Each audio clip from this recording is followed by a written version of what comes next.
Representative Drew Dennert is here with us for Dakota Free Press. How are you today, Drew? I'm doing well, Corey. Thank you for having me. Hey, well, thanks for coming at the end of Veto Day. You were just in Pierre for all the vetoes, correct? I was, yeah. We had some bills to consider, and we're back in Aberdeen now. Well, that's great. Tell you what, let's talk about the bills you handled today for Veto Day. Sure. So, first of all, I guess there were 5 bills vetoed. As I understand it, the legislature only took up 4. They left one, said, yeah, governor's right, we don't need to mess with that one. 3 in particular, and one that I think we're both interested in, was House Bill 1149, which would have cut the tax on our phones. Is that correct? Yeah, from 15 cents to 14 cents per line. We're paying 15 cents per line per month, right? Yes. And this bill would have cut it to just 14 cents. Yeah, one penny. We were going to save 12 cents a phone. Yes. A year. And the governor said no. Why did he veto that? Well, I guess that fund, it goes to help the deaf community. The funds from this tax. Yes, that's the meaning of it, and that's when we passed that, that fund into existence. That's where that money was supposed to go. So right now there is more money in that fund than we're actually using. Actually, just this year, we robbed money from that fund to put into the general bill. Moved it from the telecom fund into other uses. Yeah, we swept it into the general bill. Is this a normal practice? It is, and I don't like that. I was disappointed in that, and I actually was only one of 4 people who voted against that particular bill that swept that money into the general fund just because I was opposed to that.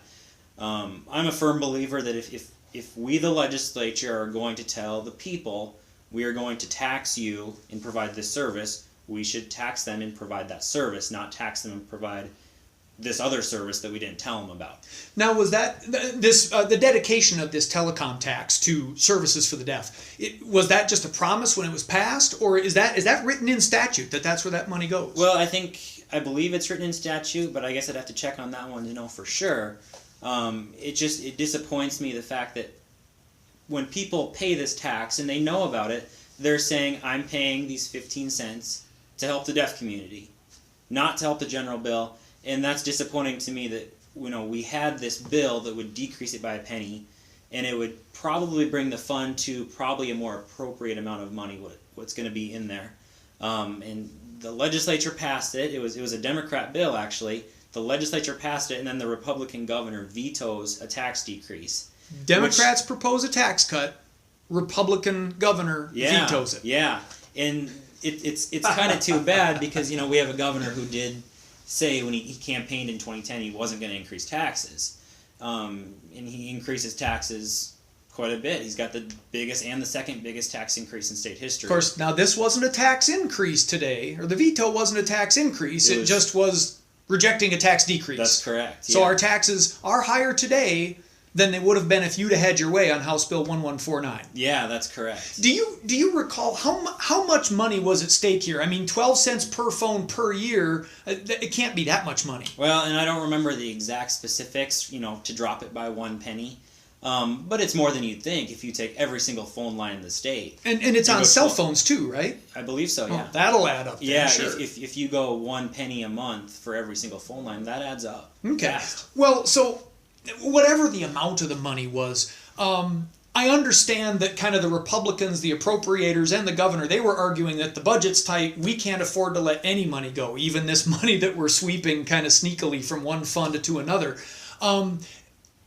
What's your response to the budget balancers? If they're saying we need this money to balance the budget, are you saying to them just tough noogies? Are you saying we need to cut something? Or would you have advocated some other funding source to take care of the budget shortfall that they've been plastering over with this money? I guess I'm probably going to argue more just for honesty.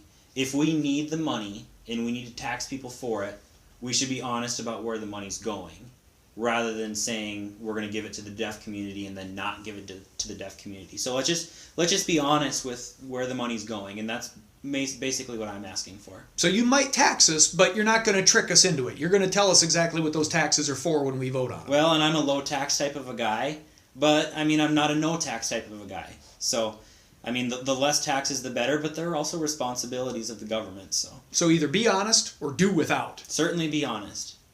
I can live with that. But that bill, apparently, they tried to override the veto. That none of the vetoes were overridden today. Correct? That's correct. I believe it had 40 some votes, but it needed 47, and it did not get that many. So come July 1st, I'm going to look at my phone bill, and it's still going to say 15 cents per phone. It will say 15 cents per phone For the deaf and for the general fund. Yes. Well, I guess I'm doing my duty. Let's talk about the two gun bills Sure. that were on the veto list today. There was some other gun legislation that passed, but Governor Dugard vetoed two of them. One dealing with the permit for carrying a concealed weapon, the other dealing with concealed weapons in the Capitol. Let's deal with the permit. Sure. For concealed weapons first. That was House Bill 1072, which basically would have said, it didn't get rid of the permit, it just said nobody needs to get a permit to carry a concealed weapon in South Dakota. Is that accurate? Yeah, that is accurate. So right now, under current South Dakota law, anyone who is a law-abiding citizen, not a felon,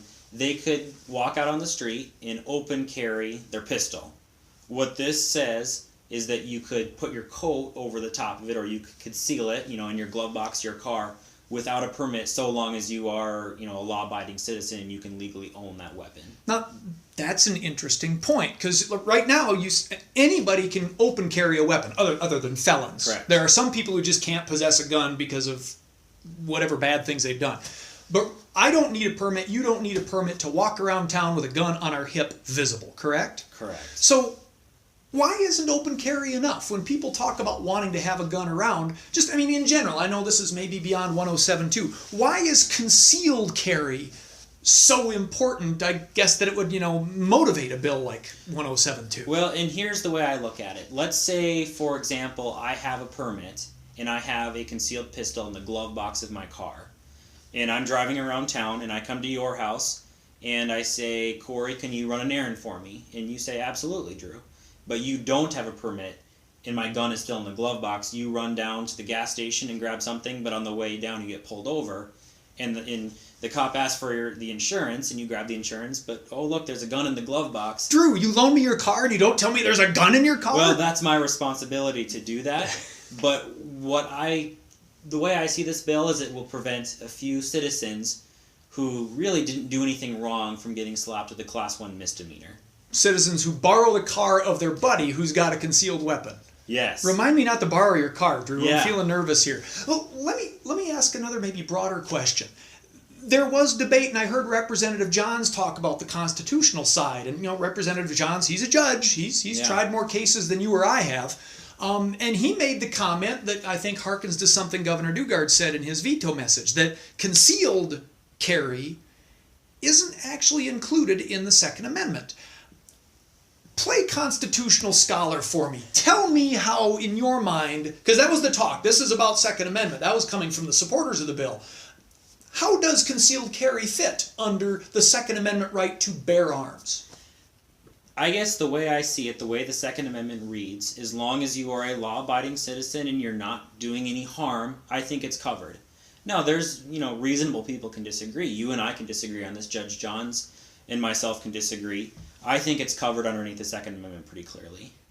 Okay, because now there have been some court cases, and I apologize, I can't cite them chapter or verse, but Sure. There have been recent findings, at least at the appellate level, that say, no, concealed weapons, you can bear your arms, but you've got open carry, you can have them in your home without a permit. If you're going around in public, concealed carry brings up issues of, kind of general safety concerns, and so there's one, I guess the term is reasonable restriction. You feel that what is it, $10 permit in South Dakota? Correct. That even that permit violates a constitutional right. Well, and I think the permit's a good thing. For example, if I want to have reciprocity with another state. Mm-hmm. Although, in my opinion, a law-abiding citizen should not have to buy back their rights. In any state. Correct. You shouldn't have to buy your rights to the First Amendment. Why should you have the Second Amendment? And I guess listening to the debate on the House floor on this bill, you kind of get the sense from some of the opponents that there's, this is this big boogeyman situation. And I forget if it's 10 or 14 states, but somewhere along those lines, though that many states have this. And what I challenge some of the people on the House floor is just, have you seen an increase in crime, after this was, this law took effect? And, what you really see is, I don't think there's any change. I mean, what the whole intent of this is just let's keep a few innocent people from getting slapped with a Class 1 misdemeanor. Now, just to check, you said it's around a dozen, maybe a little more than a dozen states have actually adopted this approach. They don't require a permit of their citizens to carry a concealed weapon. Yeah, that's correct. I know Wyoming does not, Vermont does not, North Dakota actually just signed that law, I believe last week. There are a number of other states as well. Now, I know the National Rifle Association, the NRA, is certainly backing this bill, and they sent out some publicity ahead of time. They were certainly lobbying legislators on this, and they had a lobbyist there today in Pierre. Is it the NRA's intent to see permitless concealed carry laws like this passed in all 50 states? Yeah, they support it. They lobbied it, and that's one of their priorities. So certainly. Sure. So I mean, ultimately, and I heard this in the debate, even if a lot of South Dakotans would still get their permits so they can have reciprocity, the ultimate goal of the supporters of this bill is to see all states get rid of the permit, so nobody needs to worry about state-to-state reciprocity. Yeah, I believe so. And I know there's going to be states such as Illinois or California who probably, it's safe to say, will never adopt this. But yeah, absolutely. That would be their goal. So will we see this bill next year? I'm probably not going to be the prime sponsor of it, but I would say there's a good chance. Sure. Okay, let's move to the other gun bill that was discussed today on Veto Day, and that was House Bill 1156. This was the measure, I shorten it as guns at the Capitol, sure, but it's a little more complicated than that. It doesn't say anybody and his ugly sister can walk in with a gun to the Capitol, correct? Correct. Explain to me the mechanics of 1156. So what it says is there's a couple different kinds of gun permits in the state. There's the standard one that costs $10, and then there's the enhanced permit. The concealed permits, right? Correct. Because we still don't need a permit to open carry. That's correct. Okay. So there's the enhanced permit, and I know you have to go through training. I don't know what the fee is right off the top of my head. But if you have the enhanced carry permit, you've went through training, you've passed it, you buy the permit, and you show up to the Capitol, or you have to call the Highway Patrol at the Capitol, I believe it's 24 hours ahead. So say I want to go to the Capitol in 2 days and carry my concealed weapon. I could call up the Highway Patrol and say, you know what, I'm going to be there on Friday, and I'm going to be carrying. Just wanted to let you know. And I have that permit, then I could legally be in the Capitol with a concealed weapon.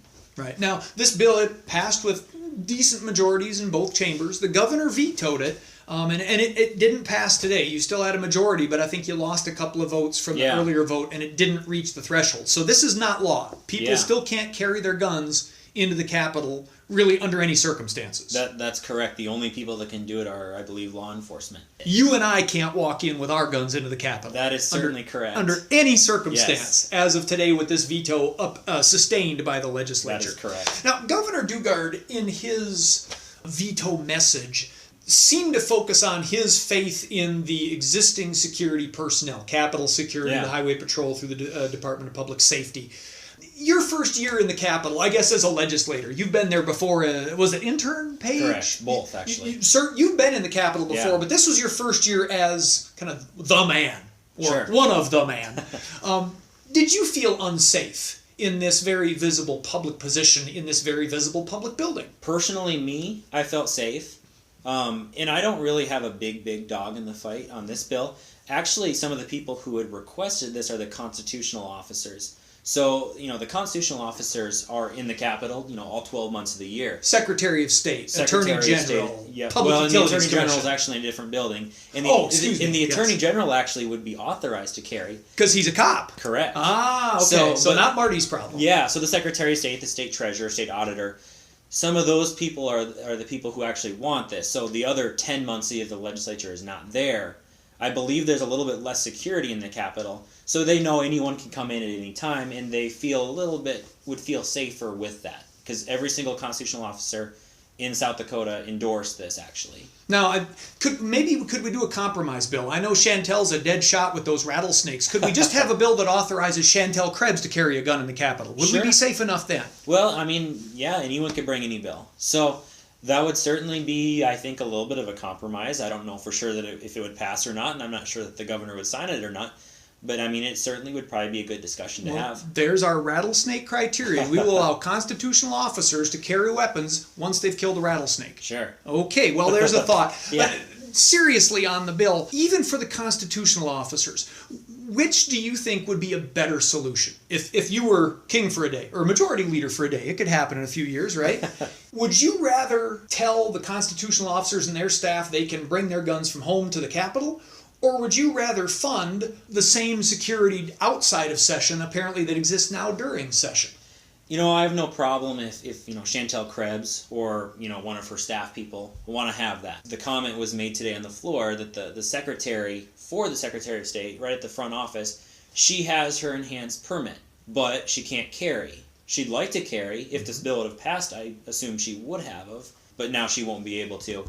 And people like that, I have no problem if the secretary would like to carry a gun in the Capitol, if that makes her feel safer. But would it be better to offer them the protection of law enforcement personnel in the Capitol? Well, that's probably a policy decision that you have to make based off of how much it's going to cost and how you feel. I mean, that's a policy discussion you could have. Sure. Now, this bill didn't pass, so again, listeners, you cannot bring your guns to the Capitol. The governor says so for now. Don't do it. And although now bills like this have come in past years, it seems reasonable to think we might see similar bills in the future. Would you ever support any looser bill? Because like you pointed out, this bill was limited to people who have the enhanced concealed permit. What if someone brought forward a bill saying, well, wait a minute, Second Amendment, right to bear arms, let people open carry in the Capitol. It's not our business to stop them. Would you find a proposal like that acceptable? I'm not going to say yes or no right now. I'm going to give every bill its fair hearing and look at it and read it and see what it does.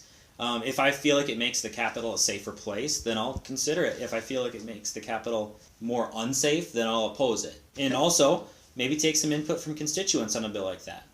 Well, safety first. Yeah. Representative Dennert, thanks for taking time to talk with us on a very busy Veto Day. What comes next for you after Veto Day? Well, I'll be getting back to work, and I've been at work for the last couple of weeks out on the farm, but it's the busy time of the year. We're out calving. We're going to be getting into the thick of it. The next 2 weeks are probably our busiest 2 weeks of the year. So from the bull in pier to the calves on the farm. Exactly. Heck of a deal. Thank you, Representative Dennert. Absolutely.